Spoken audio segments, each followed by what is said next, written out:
Does that come standard? Actually, it came with a black dude, but he kept getting pulled over.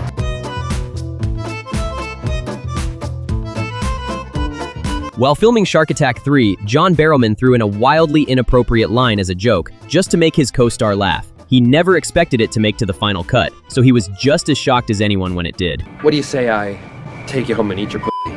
It was a joke to make her laugh. They left it in the frickin' movie.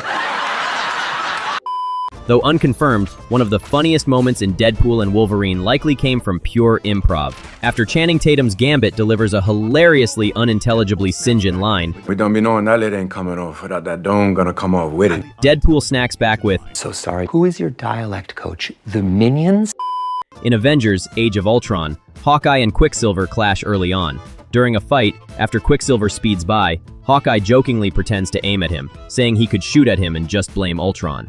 Jeremy Renner didn't realize the cameras were still rolling when he said it, but her moment was so good, it made the final cut. Nobody would know. Nobody. Good Will Hunting remains one of the most memorable and well-loved movies, and Robin Williams ad-libbed the tone of moments on set. One of the most iconic lines in the entire film belongs to Williams, which left Matt Damon and everyone else on the set totally shocked. Son of a bitch. He stole my life. Clueless has become beloved and timeless teen film, earning praise for both fans and critics alike. Paul Rudd, recognized for his improvisational skills, offers plenty to choose from. However, my favorite has to be this ad-lib line from Clueless. I'm telling you, man, I'm completely bugging. Jeez, I'm bugging myself. And you and I had a fight recently. Did I win? No, I won, easily. Doesn't sound right.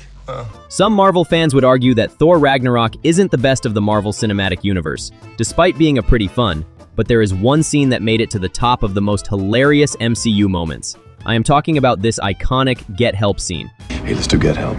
No, Come on, you love it. I hate it. It's great, it works every time. It's humiliating. Do you have a better plan? No. We're doing it.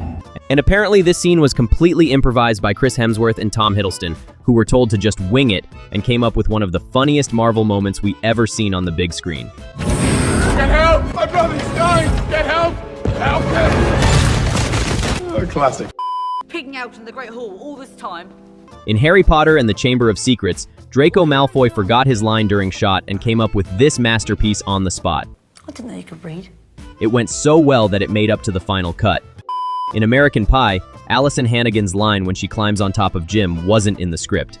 It was something she tried on the last take, and it was so funny they decided to keep it in the final cut. What's my name? Say my name! In Men in Black 2, Will Smith improvised the line after Agent K asks if the car's autopilot comes standard. The unexpected joke was so sharp and funny, they decided to keep it in the final cut. Does that come standard? Actually, it came with a black dude, but he kept getting pulled over. That's what it is to be a slave. Roy Batty's iconic Tears and Rain monologue from Blade Runner was mostly improvised by Rutger Hauer. The original script was a long 2-page script about Batty's past, but on the final night of filming, Howard trimmed it down to himself and delivered the haunting final version in a single 2. I've seen things you people wouldn't believe. All those moments will be lost in time.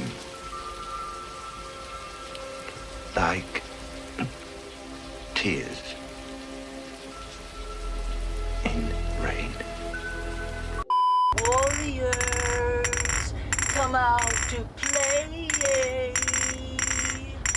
Anyone who's watched the cult classic Warriors know this iconic line delivered by David Patrick Kelly. There's been some debate as to whether it's a line that David came up with on the spot or not. Director Walter Hill later revealed that he and Kelly had came up with the line beforehand.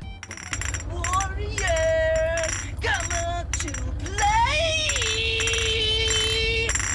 In the Fight Club, when the narrator threatens the cops with a lead salad while leaving a police station, the line was completely improvised by Edward Norton. It's a lead salad, you understand? And the confused looks from the officers were totally genuine. It's a lead salad, you understand?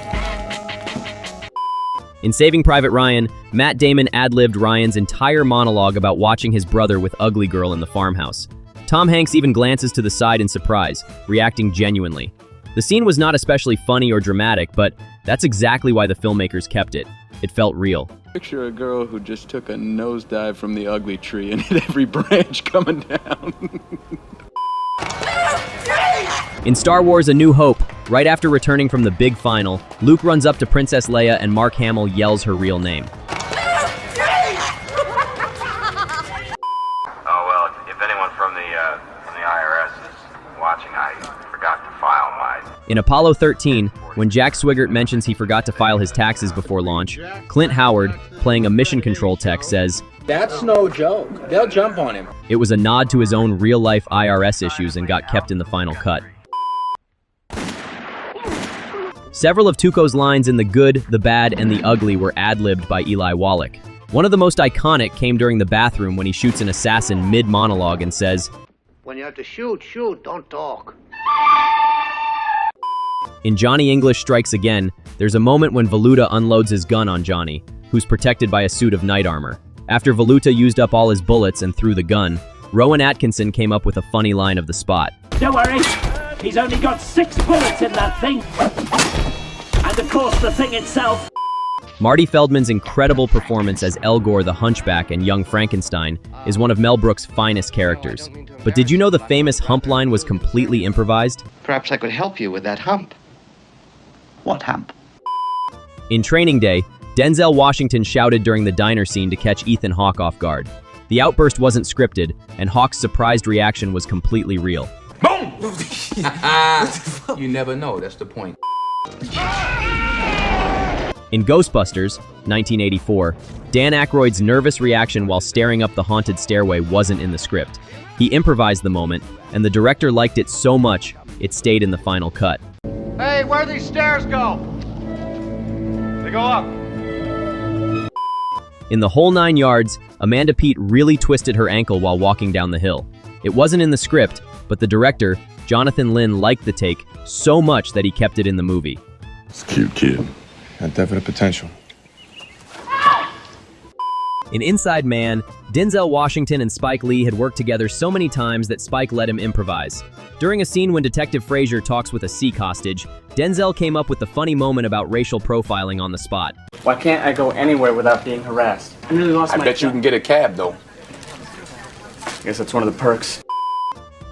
In Netflix's Beverly Hills Cop, one of the funniest lines was a total improv by Eddie Murphy. After Axel Foley is arrested by 2 female cops, one played by Murphy's real-life daughter, he gets shoved into their tiny squad car and says, Y'all are the Lego cops.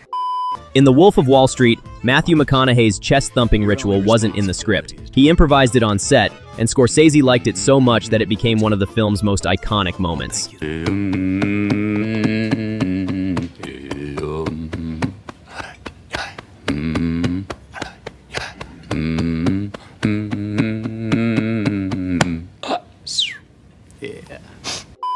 In Fast 5, Dwayne "The Rock" Johnson threw in an unscripted jab about a big forehead while walking up to the crew. The line wasn't in the script at all. It was pure improv. The cast cracked up for real, and the director loved the authenticity so much that he kept it in the movie.